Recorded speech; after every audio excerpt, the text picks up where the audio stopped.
Holy cow, that was a lot of work. But hey, this is what I love to do. And we've made it to the end of another story. Talk about action-packed. I've never used that many sound effects in one novel ever. Nor, I think, have I ever screamed so much. Perhaps I've been listening to the wrong audiobooks, but no other reader that I'm aware of does this. In retrospect, it might be because of the erratic volume and the ear rape. Maybe. Alright, so before we get into the summary, critiques, and praises, I just want you guys to be aware that yes, Mikazuki wrote a sequel, and yes, it is an improvement on this story. I was tempted to go with it, but Shadow of the Deceiver reads like a continuation of Ultimate Adventures, rather than its own story. I guess the same could be said for Dragoness Bahamut's Making My Way, but I've already given my reasons for that. At any rate, the first story was the more memorable to me after 15 years, and it introduced everything of consequence. Shadow of the Deceiver expounds on stuff, like levels of Chosen Ones and the Kaiser cult, and it ties up the various unfinished business that started in Ultimate Adventures. You know, Aquamarine's rivalry, Team Rocket, and Skyrender's intentions, to name a few. It's definitely worth reading, and the link's in the description. I'm not doing it simply because 300,000 words is a ton of editing. Okay, let's talk about the story. So, like I mentioned, this was written 15 years ago, in the mid-2000s. That's why Ash's team was comprised of Johto Pokemon, and Tracy was considered as a character. The movie Mewtwo Returns had just come out, in which Ash had assisted in thwarting Team Rocket's second attempt to recapture their greatest creation. By the end of that movie, Mewtwo casts a hypnotic effect of amnesia to make the Rockets forget him and his clones. But in Mikazuki's universe, they seem to remember that Ash messed up their plans, and they are determined to destroy him. Surrounded by enemies that threaten him, Ash takes refuge in Scarlet City, a haven of another gang. Ash encounters them beating up a defenseless civilian, and with only one Pokemon still capable of fighting, he charges to the rescue. I admit, it was a little bit jarring for me the first time I read this, to see Ash go hand-to-hand with street thugs. I watched the Pokemon anime up to the end of the Johto saga, and I don't remember Ash being particularly good at martial arts. It seemed more likely to me that the ghost of Yusuke Urameshi took up residence in his body, and made him a badass brawler. Still, given the circumstances of his perpetual danger, I could suspend my disbelief in Ash's newfound fighting prowess.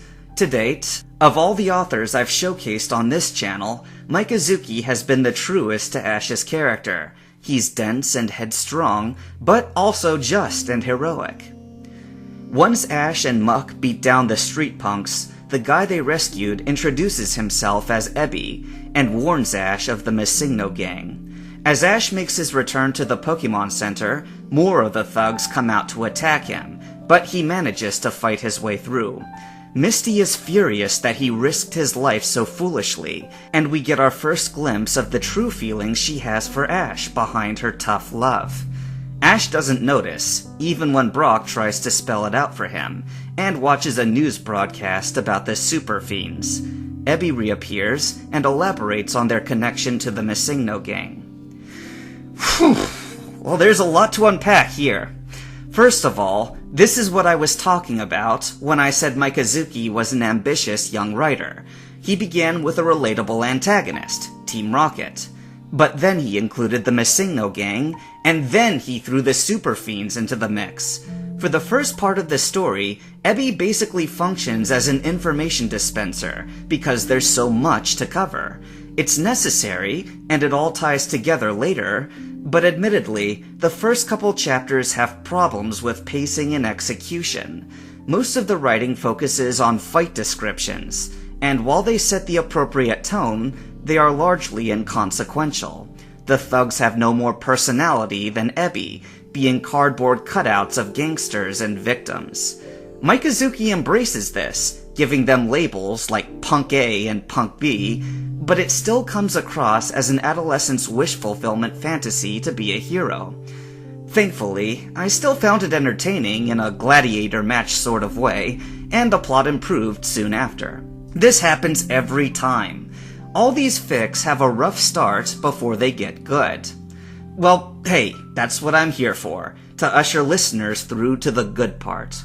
As for the main bad guys, the super fiends, I'd already stopped taking the fic seriously by then, but this was the moment that I just embraced the silliness. It read like a guy telling a joke, but maintaining a straight face, and that's important in humor. Mike may or may not have realized it at the time, but he was working with a volatile mix of tones that required a certain level of talent to maintain.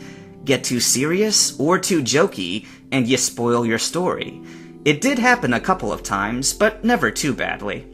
That night, knowing how many enemies are out for him and his friends, Ash makes an oath to himself to become strong and to be a champion to the defenseless. The following morning, the group decides that Scarlet City is too dangerous, so they make their way through Dark Forest to get to its neighboring town, Tealville. There's a tense atmosphere in the woods, and briefly, a monstrous roar heard in the distance. But after that, Ash and Misty wrestle each other for the last rice ball, ending in Misty beating Ash down with a folding chair. See, this is what I'm talking about with a rapidly changing tone. Just from how I'm summarizing, it shouldn't work, but it does. So Ash awakens later to hear noises in the distance. With Pikachu, they slip off to find the source. It turns out to be Doppelganger, the super fiend tied closest to the Missingno gang, whose name the author cheekily dropped in the first chapter. It wasn't until my second reading that I picked up on that. True to form, Doppelganger imitates Ash exactly, to mess with him for challenging his gang. However, as things end up, Ash uses dirty fighting tactics to beat the super fiend, then robs him and ties him to a tree. After a few more shenanigans, including a fight with Team Rocket, the heroes eventually make it out of the forest. This is where I cut the battle with Rocket Agent 001. As you know, if you follow this channel, I do this kind of thing from time to time, and I always have my reasons. First, we just finished a battle with Jesse and James, and taking 3 more parts to drag out another Rocket battle seemed a little overboard. Second, aside from a couple mentions, 001 never impacts the plot again. Third, Mikazuki calls it a boss battle, though the true boss battle of Dark Forest was Ash's encounter with the Kaiser Beast. Fourth and finally, I did not want to distract from the initial encounter with Doppelganger as the primary plot point of Dark Forest. Battles with Team Rocket are inconsequential compared to the Super Fiends. As always, if you want to see what I left out, the link to the story is in the description. Chapter 4, Pokemon vs. Predator. When the group settles down in Tealville Pokemon Center, Ash and Misty overhear a news broadcast on television.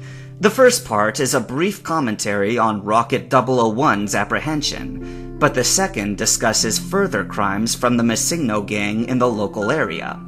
Misty voices her apprehensions about the danger that's still near, but Ash doesn't take it seriously. Annoyed, Misty chews Ash out, but she's forced to whisper so that they don't draw attention to themselves. Pikachu pops up suddenly and takes a photo of them, which, out of context, looks like them leaning in towards each other for a kiss. Brock again comments on their slowness to becoming a couple, and receives another whack on the head for it. In retaliation for the abuse, he decides to send hundreds of copies of the picture all around. When I first read this part, I shrugged off Brock's photo revenge as a passing joke. After all, half their conversation digresses into Super Smash Bros. Talk, and you can guess what I did with that. However, as it later turns out, all the copies of that picture trigger a much larger event. But I'm getting ahead of myself. Misty mentions that she encountered an inventor named Ebby in Scarlet City, the same Ebby that Ash rescued.